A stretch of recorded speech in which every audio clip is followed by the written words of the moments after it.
Finir avec le dossier de M23 en mettant en place une commission mixte pour statuer sur le dossier.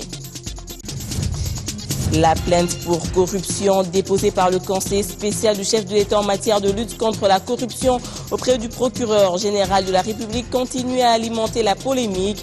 Le Premier ministre Augustin Matata Ponyo a tenu une conférence de presse hier pour rappeler le principe de la présomption d'innocence.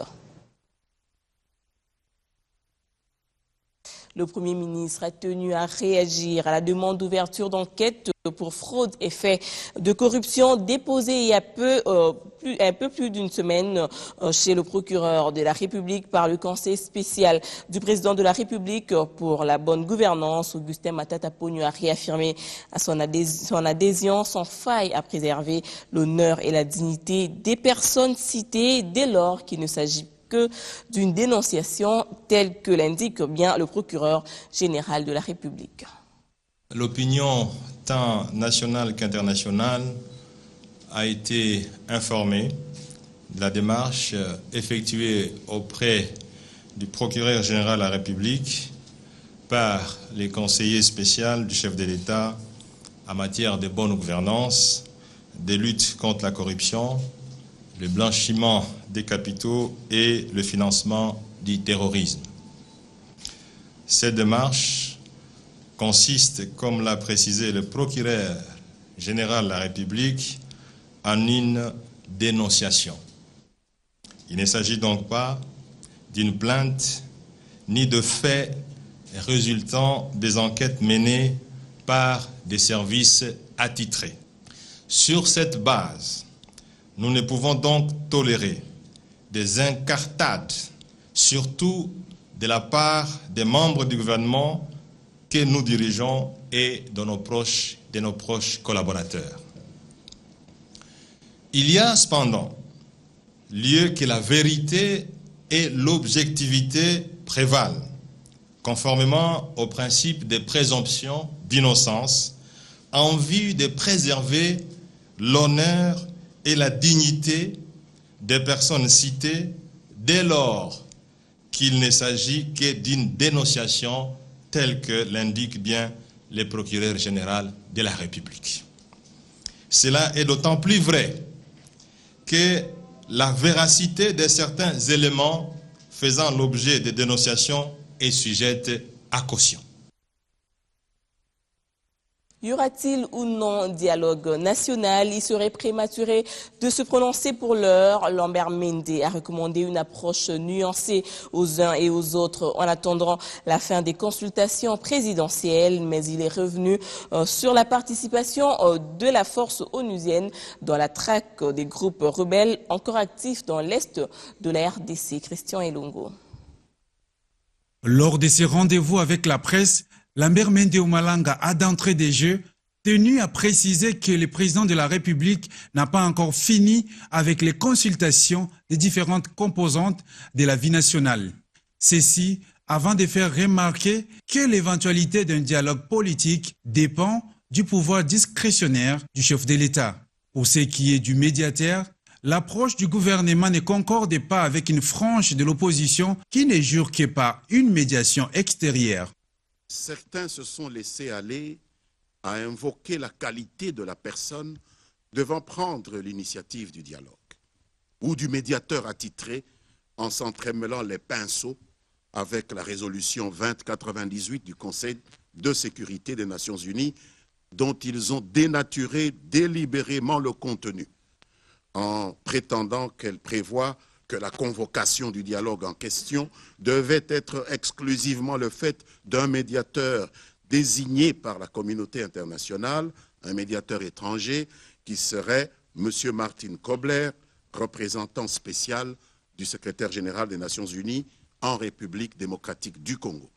Ces résolutions, mesdames, messieurs, stipulent en réalité pour ce fonctionnaire international une mission de bons offices, consistant expressis verbis dans les résolutions à encourager et promouvoir, les mots sont repris dans les résolutions, encourager et promouvoir le dialogue et non convoquer le dialogue et encore moins y jouer un rôle de médiateur. S'agissant de l'élection, les porte-paroles du gouvernement congolais parlent de l'organisation de toutes les élections comme les recommande la Constitution et des lois de la République.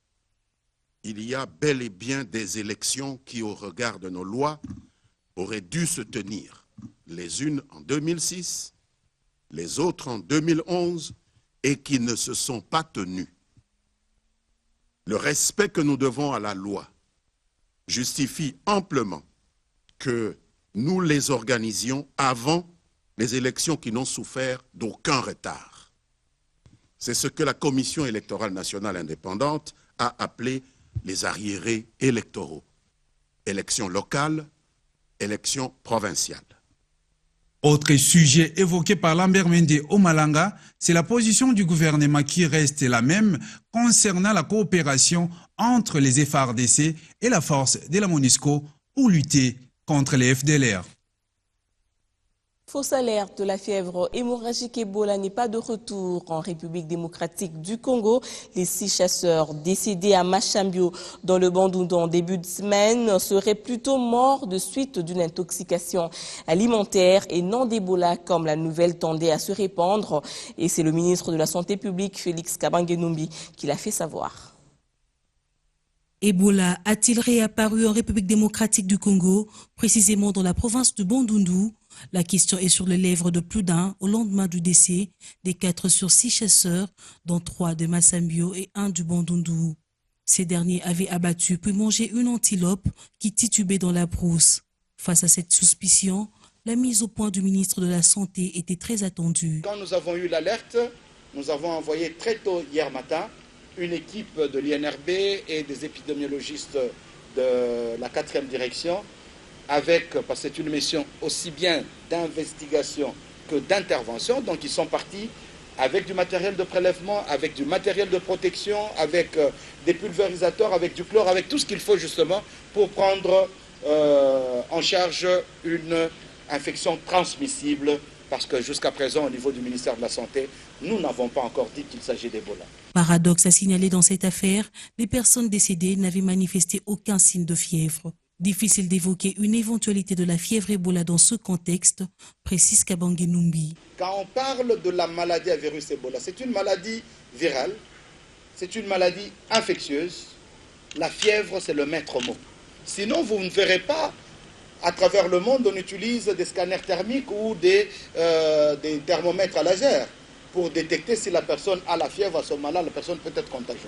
Tenez, les 6 chasseurs, aucun n'a présenté la fièvre. Ce qui fait que, généralement, nous posons le diagnostic en retard. C'est la longue période d'incubation. Nos 6 chasseurs n'ont eu que 3 jours pour présenter les signes. Encore faut-il attendre les derniers résultats du laboratoire dans les prochaines heures pour définitivement fixer l'opinion.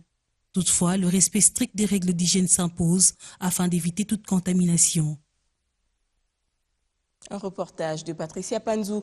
Après avoir scellé les 6 portes de 6 maisons de vente de compléments alimentaires à Kinshasa, le ministre de la Santé publique a annoncé hier l'ouverture de 2 maisons, à savoir Dinafar et Tenal Congo. Les 4 autres restent fermées pour n'avoir pas respecté les directives données par le ministre de tutelle. Reportage. Les distributeurs des compléments alimentaires doivent respecter les dispositions légales et ne plus se substituer en hôpitaux. C'est en ces mots que désormais, la maison des ventes Eternal Congo et Dinafar sont autorisées de réouvrir leurs installations. Les 4 autres, à savoir Sopavé, Greenwald, La Louange ainsi que Kinkal Djadjani, demeurent fermés pour non-respect des directives du ministère de la Santé publique. Il leur a été demandé un certain nombre d'activités. D'abord, pour Eternal Congo, de pouvoir remettre tous les analyseurs quantiques qui étaient utilisés par les distributeurs, chose qui a été faite. Pour les 2 sociétés, d'organiser 2 jours de campagne de formation pour leurs membres et de pouvoir sensibiliser la population avec appui de la presse sur les compléments alimentaires en insistant sur le fait que les compléments alimentaires ne sont que des compléments alimentaires et ce ne sont pas des médicaments. Les sociétés Eternal Congo et Dinafar pourront ouvrir leurs bureaux et cela dans les limites des autorisations d'ouverture qu'elle possède. Cette autorisation ne souffrira pas de suivi de la tutelle. Au moindre faux pas dans l'exécution des dispositions, le ministre frappera. Et là, je voudrais m'adresser très clairement à Eternal et Dinafarm qui aujourd'hui ont l'autorisation d'ouverture. C'est l'autorisation d'ouverture en fonction des documents légaux que vous avez de pouvoir vendre en gros les compléments alimentaires. Sachez que l'autorisation que vous avez, il est stipulé clairement que si vous enfreignez la loi et si l'autorité constate que vous ne respectez pas les clauses de cette autorisation, sans préavis, l'autorité peut vous la retirer. Et je vous le dis sincèrement que je ne résisterai pas une seule minute à la retirer pour donner l'exemple. Et quand je l'aurai retirée, vous ne l'aurez plus jamais. Le ministre invite tous les établissements à respecter les prescrits de ces autorisations, tandis que la population doit être plus vigilante et ne plus confondre la médecine à des compléments alimentaires. La RDC se lance dans la recherche des nouvelles techniques de lutte contre la pollution pétrolière. Le ministre de l'Environnement et Développement durable a organisé une matinée dans ce sens. Les participants ont pu découvrir au cours de cet atelier une nouvelle technologie de nettoyage par magnétisme dénommée CleanMag. Reportage Alain Boma. Pays producteur du pétrole au cœur de l'Afrique, la République démocratique du Congo est également une puissance environnementale dont la responsabilité est à la fois nationale et internationale. Sa providence en dotation en ressources en eau est extrêmement exposée au risque de pollution anthropique et de la navigation, de même qu'aux pollutions transfrontalières. La recherche de solutions durables s'impose pour maintenir l'équilibre entre l'exploitation des hydrocarbures avec la biodiversité. Raison de la tenue ce vendredi de cette matinée sur les techniques de pollution pétrolière dans les milieux marins et côtiers, organisée par le ministère de l'Environnement et Développement durable. Sur instruction de son Excellence, Monsieur le Président de la République, le gouvernement est tenté de mettre en place de nouvelles technologies qui sont utilisées ailleurs pour essayer de résorber ces problèmes qui menacent énormément notre biodiversité. Comme vous savez, nous sommes aujourd'hui engagés dans la lutte contre le réchauffement climatique et la biodiversité dont dispose la RDC joue un grand rôle. Alors il faudrait épargner cette biodiversité par cette pollution qui est tentée de prendre de l'ampleur. L'expertise dans ce domaine, c'est la société CleanMag qui la détient. À travers une démonstration, cette société a exposé sa technologie de nettoyage par magnétisme. Il s'agit du nettoyage par magnétisme, c'est-à-dire qu'on utilise un procédé très simple qui sont des granules dans lesquels il y a des particules de fer qui absorbent le pétrole, l'hydrocarbure ou les huiles ou les mines et on arrive facilement à les déplacer, à les séparer de l'eau, à rendre l'eau, on peut dire utilisable ou si vous voulez potable de 99,9%. Mais ça a été testé par l'Union européenne, aux États-Unis et aussi par l'OCC ici en RDC. Le gouvernement y tient et l'appel est lancé à toutes les entreprises qui exploitent les hydrocarbures à expérimenter cette technologie. Des initiatives qui permettront à la RDC d'entrer dans une économie dite verte. Parlons sécurité avec cette étape importante qui doit être franchie dans le dossier M23. C'est le grand sujet qui était autour des échanges entre le coordonnateur du mécanisme national de suivi de l'accord cadre d'Addis Abeba et le forum des chefs des missions des États membres de la SADC. Hier matin, il en ressort que toutes les parties prenantes dans le processus de Nairobi ont jusqu'à fin août pour boucler le dossier. Pour ce faire, une mission conjointe se rendra au Rwanda et en Ouganda. L'évolution de la mise en œuvre de la DDR3 sont là quelques points débattus lors de cette réunion de grande importance tenue au mécanisme national de suivi avec les chefs de mission de la SADC. Il est clair qu'après avoir gagné la guerre, nous devons pouvoir gagner la paix. C'est probablement la phase la plus difficile et la plus complexe. Et aujourd'hui, nous sommes en train d'exécuter une décision prise par nos leaders de la région au niveau de la CIRGL. Le coordonnateur du mécanisme national de suivi a fait part à ses hôtes de l'évolution du processus des Nairobi qui fera l'objet d'une grande réunion le 7 juillet prochain. Maintenant, c'est une exigence. Il faut avoir fini les choses d'ici fin août et que donc des dispositions sont prises. Il va y avoir, comme nous l'avions souhaité nous-mêmes dès le départ, une mission mixte qui va se rendre en Ouganda et au Rwanda. À cet effet, il va y avoir ici au MNS, mardi 7, une grande réunion impliquant tous ceux que je venais de citer, Nations Unies, Union africaine, SADC, CIRGL, mais aussi des représentants du Rwanda et de l'Ouganda. Toutes les parties prenantes dans ce processus de Nairobi ont donc jusqu'au fin août pour mettre un terme au dossier M23. Tentative d'embuscade à un véhicule FARDC de marque Kamaz déjoué par les forces de défense et de sécurité jeudi dans les périphéries de Tongo en territoire de Rutshuru. Le porte-parole des FARDC au Nord Kivu qui a annoncé la nouvelle affirme que les forces loyalistes ont prouvé plus de professionnalisme dans cette embuscade avortée par des rebelles FDLR pour chasser dans la brousse. Il ne s'agit pas vraiment d'une embuscade parce que ça a été déjoué, n'est-ce pas, suite au professionnalisme de nos forces armées de la République démocratique du Congo. Parce qu'au moment où nous parlons, nous avons récupéré les camions, tout ce qu'il y avait à l'intérieur, certainement qu'il y a eu un blessé, on a déjoué. C'était une tentative, je peux appeler ça comme ça, tentative d'embuscade. Ils se sont heurtés à nos forces armées, très professionnelles, et voilà. Et la situation est sous contrôle. Ils sont actifs dans cette zone-là, les FDLR, certainement que c'est une marque FDLR. Et ce qui est important, n'est-ce pas, ce qui est important pour nous, n'est-ce pas, c'est de savoir que ça a été déjoué. Voilà pourquoi je parle de tentative d'embuscade, parce que ça a été avorté suite au professionnalisme de nos forces armées. Ce qui est important, c'est-à-dire, un, ils n'ont pas atteint leur objectif. Des deux, ils ont été tout de suite mis en déroute.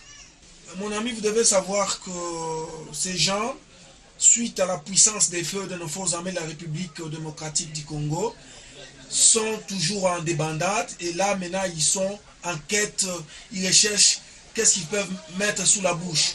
Parce qu'ils ne savent plus à quel sens se vouer.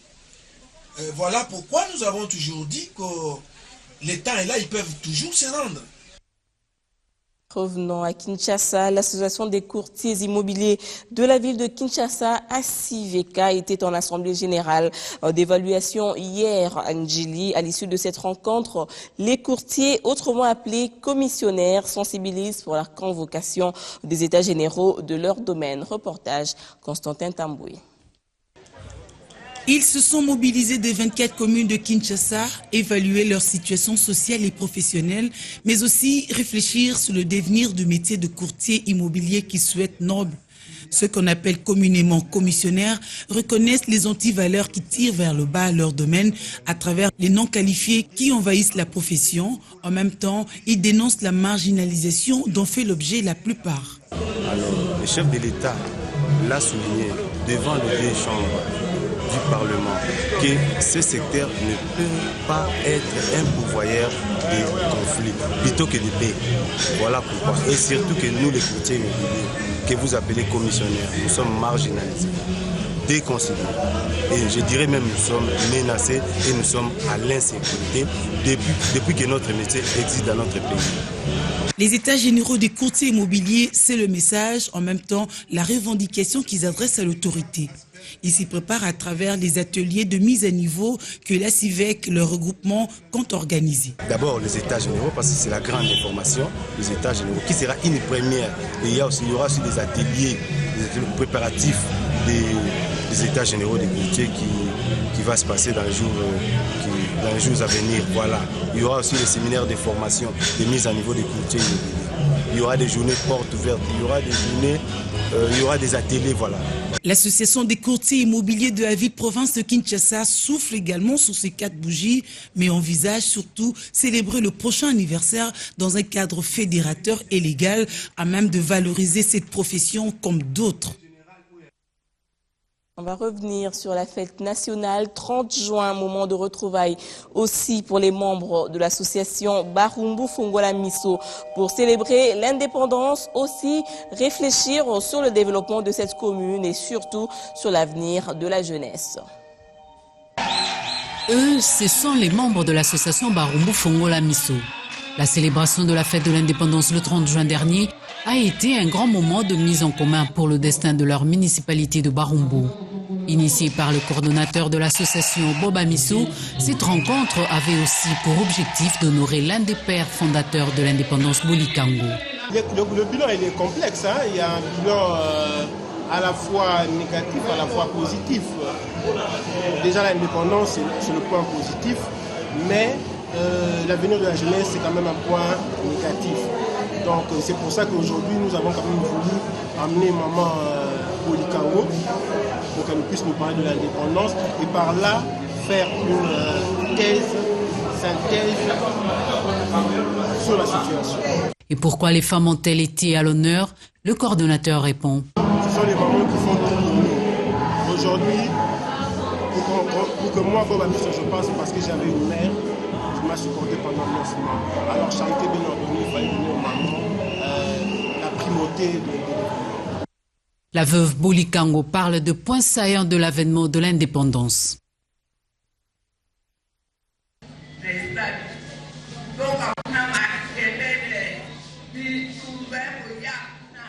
Au stade, on a entendu du bruit, dès la pagaille. Les militaires ont commencé à frapper les Blancs. Ils ont fui à Brazzaville. Ils ont convoqué la table ronde. Les Congolais ont demandé l'indépendance et les Blancs la leur ont donnée.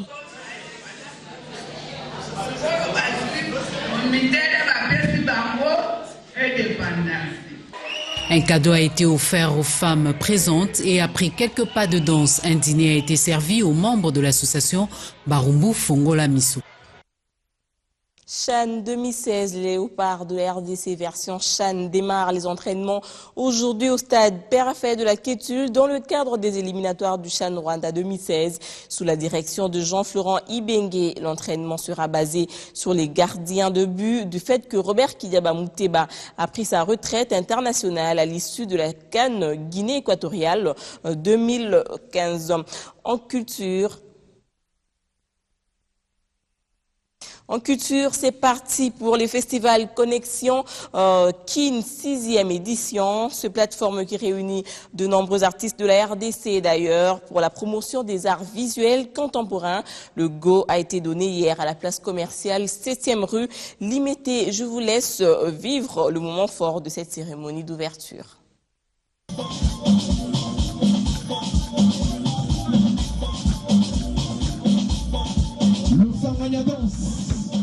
Je m'appelle DJ G-Sparks Spilolo. Mon vrai nom c'est Guélor Mbolela et Spilolo c'est un sobriquet des potes quoi. Ça vient de Sparks. Vu que je viens de l'Afrique du Sud, Sparks c'est un nom anglais quoi. Et alors ici au Congo, j'ai trouvé que c'était difficile pour les Congolais de prononcer Sparks, tu vois. Et avec les amis, on m'a surnommé Spilolo.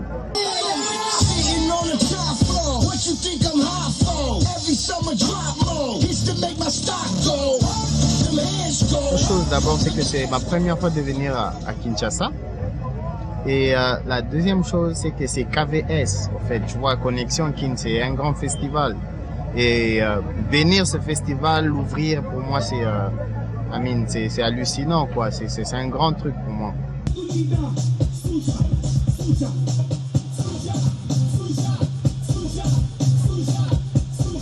Mélange de plusieurs styles, du moderne, du classique, du congolais, de africain, européen, tout ensemble c'est un mélange. Le monde actuel c'est le mélange, c'est ça qui compte. C'est vraiment super, on est contents nous tous de voir les DJ qui viennent de loin, jusqu'à Lubumbashi, de faire bouger la ville comme ça, c'est vraiment un truc de génial. J'aime cette musique et quand il jouait le hip-hop, le hot nigga, et je fais comme ça. Ok, so le hip-hop avec le African music, c'est très bien pour moi.